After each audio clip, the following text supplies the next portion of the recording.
عید کے دن کا وظیفہ ہے کہ جو کوئی شخص عید کے دن 300 مرتبہ سبحان اللہ و بحمدہ پڑھے اور اس کا ثواب ایصال کر دے جتنے مرحومین ہیں ان کو، تو اللہ تعالیٰ سب کی قبروں میں 1000 انوار داخل فرمائے گا، اور جب یہ خود مر جائے گا تو اللہ تعالیٰ اس کی قبر میں بھی 1000 انوار داخل کرے گا۔ یاد رکھ لیجئے سبحان اللہ و بحمدہ آپ نے عید کے دن مغرب سے پہلے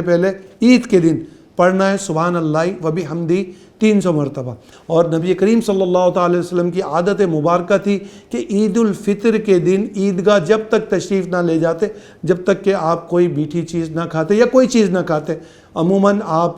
کھجوریں کھاتے جن کی تعداد طاق میں ہوتی 1، 3، 5۔ تو نبی کریم صلی اللہ تعالی وسلم کا یہ طریقہ سنت اپنائیے، سنت میں عظمت ہے۔ ضرور جب آپ عیدگاہ جائیں نبی کریم صلی اللہ تعالی وسلم کی پیاری سنت کھجور کھا کے جائیں۔ اس کے علاوہ نبی کریم صلی اللہ تعالی وسلم کی سنت ہے کہ آپ جس راستے سے جاتے تھے راستہ بدل کے آتے تھے، یہ بھی سنت پر عمل کیجئے۔